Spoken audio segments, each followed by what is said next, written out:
논어 제1편 하기. 지도자가 도를 배우면 기쁘지 않겠는가? 논어는 총 20편으로 구성되어 있는데 원래는 편명이 없었습니다. 후대에 누군가가 임의로 각 편의 첫 두 글자를 제목으로 정한 겁니다. 1-1-1 공자가 말씀하셨다.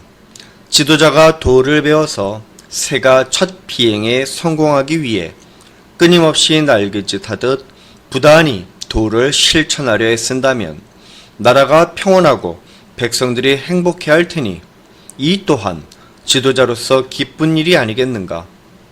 논어에는 배울 학이란 단어가 자주 등장합니다. 그렇다면 과연 배움의 대상은 무엇일까요?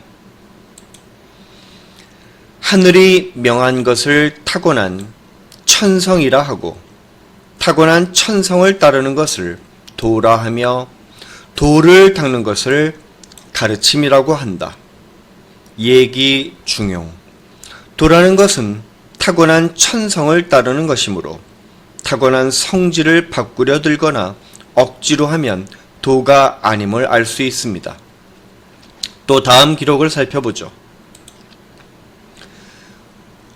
옥은 다듬지 않으면 그릇이 되지 못하고 사람은 배우지 않으면 도를 알지 못한다. 이러한 까닭에 옛날에 임금된 자는 나라를 세우고 백성을 다스림에 있어서 가르침과 배움을 먼저 행했다. 예기, 학기. 여기서 사람이 배우지 않으면 도를 알지 못한다라고 했으므로 배움의 대상은 바로 도가 됩니다. 그리고 도를 가르침은 바로 도를 닦는 과정이 되죠. 따라서 저 역시 지금 도를 닦고 있는 겁니다. 즉 스승은 타고난 천성을 따르는 것이 도라는 것을 가르침으로써 더욱 정진하여 도를 닦는 것이고, 학생은 배움으로써 도가 뭔지 알게 되는 겁니다. 알아야 실천하려고 노력할 수 있겠죠. 또 임금된 자는 나라를 세우고 백성을 다스림에 가르침과 배움을 먼저 행했다라고 했으므로 도는 정치와 밀접한 관련이 있습니다. 그런데 가르침과 배움, 암은 사실상 분리될 수 없는 삼위일체의 개념입니다. 좀 더 구체적으로 말해서 가르침과 배움의 과정을 통해서 알매 이르는 것이죠. 현대 중국어 知道 라는 단어는 오늘날 도를 안다라는 뜻이 아닌 단순히 알다, 이해하다라는 의미로 풀이됩니다. 특히 뒷부분에 도는 뜻이 도태된 상태에서 그저 짝수를 만들기 위해서 아직까지 남아있는 거죠. 이처럼 현대 중국어 단어를 통해서도 옛 중국인들의 이해의 대상이 도에 있었다는 흔적을 찾을 수 있습니다. 공자의 목표는 도를 배워서 실천하는 군자를 양성하여 나라를 평안하게 다스리게 하는 데 있었습니다. 따라서 공자는 도를 배워서 실천해야 한다고 말하는데, 그렇다면 부단히 실천하려 애쓴다는 것은 어떤 자세를 말하는 걸까요? 때시는 날일과 절사가 합쳐진 글자인데, 절사는 달지와 마디촌이 합쳐져서 경건하게 일정한 보폭으로 걷는 곳이라는 뜻을 지닙니다. 따라서 때시는 태양이 일정한 간격에 따라 꾸준하게 규칙적으로 움직이는 걸 나타내죠. 좀 더 구체적으로 설명하자면 절사는 원래 갈 지의 옛 글자와 마디촌이 합쳐진 겁니다. 윗부분인 갈질은 새싹이 자란 모습을 문자로 나타내는데 풀이 성장하여 옆에 새로운 가지가 생겨난 걸 표현한 겁니다.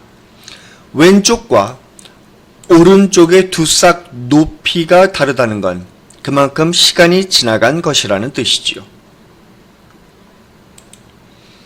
아랫부분인 마디초는 오른손에서 하나 내려간 동맥이 있는 곳까지의 길이가 약 한 마디 3.33cm라는 뜻인데 이는 즉 일정한 간격을 가리킵니다.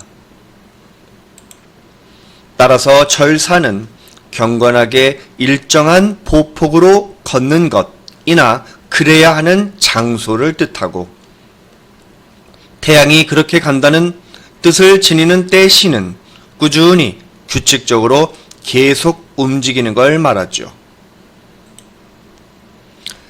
이 길습은 날개를 활짝 편 새 한 마리가 태양 주위를 알고 있는 모습을 문자로 옮겨놓은 상형 문자입니다.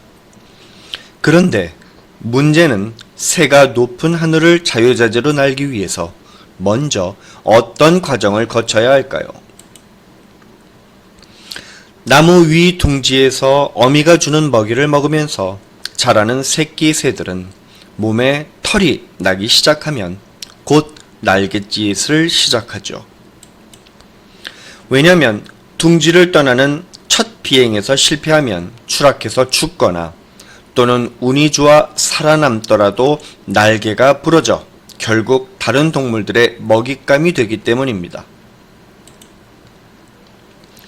그렇다면 새끼 새들은 평소에 어떤 마음가짐으로 날갯짓을 할까요?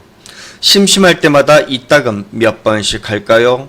아니면 단 한 번 주어진 기회에서 살아남기 위해 정말 죽기 살기로 부단히 노력해야 할까요? 도의 특징 중 하나는 변치 않고 초지일관하는 항상 상입니다. 따라서 이 길습은 단순히 오늘날의 배우다, 연습하다 라는 뜻만 갖는 게 아니라 새가 날갯짓을 하여 스스로 하늘을 날 수 있도록 부단히 연습하고 노력하다 라는 의미를 지니게 되죠.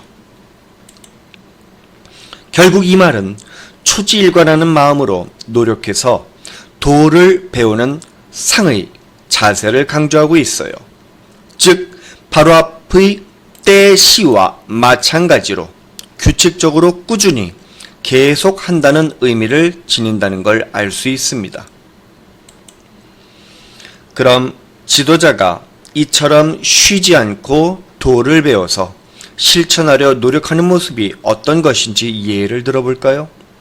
이제 고사성어 하나를 소개합니다. 그건 바로 악발토포, 머리카락을 움켜쥐고 음식을 토해냄인데요. 악발토포는 머리털을 잡고 먹은 것을 토해낸다는 뜻입니다.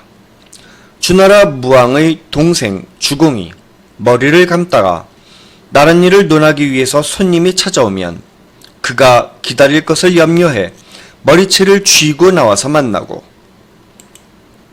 음식을 먹다가도 이를 뱉고 만났을 정도로 인재와 현인을 모시기 위해 정성을 다한 태도를 빗대어 표현한 거죠.